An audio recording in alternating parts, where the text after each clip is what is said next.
You know, when you think about the US Constitution, it's easy to picture it as this, I don't know, this sacred text, right? Handed down by giants. But the real story, it's way more human, a lot messier, and honestly, a lot more interesting than that. So let's get into it. Okay, first, let's just get a little perspective here. That number you're seeing, 4,440, that's it.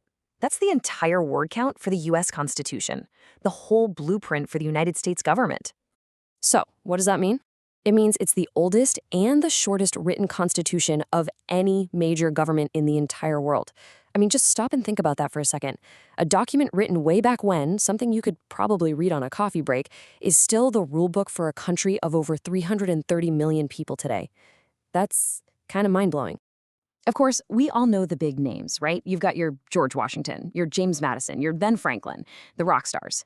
But here's the thing. The Constitution wasn't just their show. Its success, heck, the fact that it even exists, came down to a whole bunch of other folks.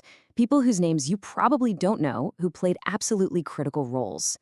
And today, we're going to see the whole story through the eyes of one of these, let's call them forgotten founders, a guy named Richard Bassett from Delaware.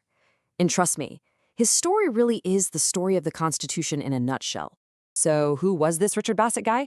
Well, he was kind of one of those people who did a little bit of everything. He was a lawyer, a farmer, he was a captain in the Revolutionary War. On top of that, a really devout Methodist and a philanthropist. You know, a pillar of his community. A respected guy for sure, but definitely not a household name like the others. And I love this quote from one of the other guys at the convention. He called Bassett a religious enthusiast who serves his country because it is the will of the people. That tells you a lot, doesn't it? This wasn't a man hungry for fame or power. He was there out of a sense of duty. And honestly, that's the kind of person you need when you're trying to build a country from the ground up. Okay, so this brings us to a huge moment, the small states' fight for survival. Picture this. It's the summer of 1787. Bassett and the other delegates show up in Philadelphia. And the brand new United States is, well, it's falling apart. They weren't there to dream up a country. They were there on an emergency rescue mission. The big problem was the first rule book they'd written, the Articles of Confederation. It was just weak. It basically created a league of friendship between the states, which sounds nice, but the central government had no real power. It couldn't tax anyone, it couldn't control trade, it couldn't do much of anything. The whole experiment was on the brink of failure. And this is where the fireworks really started. The big states, like Virginia, came in and said, hey, representation in the new government should be based on how many people you have. More people, more power. Makes sense, right? Well, not if you're a small state like Delaware. They were absolutely terrified they'd just be steamrolled by the big guys. For them, it was simple. Every state gets an equal vote, or we walk. And honestly, the whole convention almost blew up over this. It was a total stalemate. Until, that is, they came up with an elegant solution we now call the Great Compromise. They said, okay, let's have a two-house legislature. You get the House of Representatives, where it's all based on population, that makes the big states happy, and you get the Senate, where every single state gets 2 senators. Boom, the small states are protected.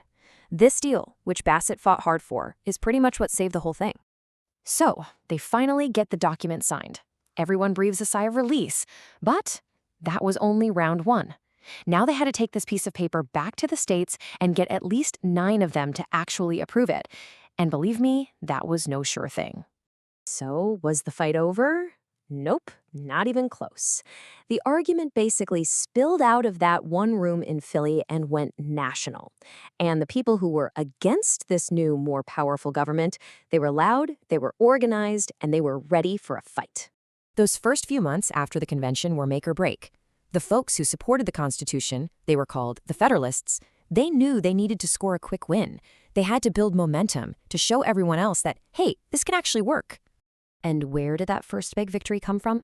Little Delaware. Richard Bassett went home, rolled up his sleeves, and led the charge. And because of him, on December 7th, 1787, Delaware voted unanimously to ratify. They became the first state. I mean, what a huge psychological boost that was. It set the tone and made it easier for the other states to follow suit.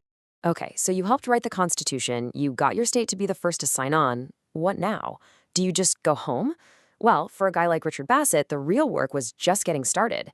His career is the perfect example of how you take these big ideas on a piece of paper and turn them into a real, functioning government. Just look at this resume. He was one of Delaware's first U.S. senators, so he's in the legislative branch. Then he goes back home to be the Chief Justice. Now he's running the judicial branch. Then he becomes governor. That's the executive branch. He even did a short tour as a federal judge. It's incredible. He didn't just help draw the blueprints for the machine, he spent his career under the hood, making sure it ran. But here's what's maybe the most amazing part. All this public service was happening while he was going through this huge personal transformation. He had a major religious conversion, became a devout Methodist, and it completely changed him. His faith led him to free all the slaves he owned and then to actually campaign to end slavery altogether. You see, he wasn't just building a government, he was trying to build a better, more just world. So in the end, it's the quiet, steady work of people like Bassett that breathes life into the grand words of people like Washington. This quote really says it all. The Constitution wasn't just a document anymore. It was a guide, a roadmap for where the country was headed. And that, I think, is the main thing to remember. The Constitution is, without a doubt, a huge deal. But it wasn't zapped into existence by superheroes. It was hammered out, piece by painful piece, through arguments and compromises, by very real, very practical people. People like Richard Bassett, who didn't necessarily seek the spotlight, but who did the hard work to turn a revolutionary idea into a real nation. So it really makes you think, doesn't it? When you look around today at all the big institutions that shape our world, who are the Richard Bassetts of our time?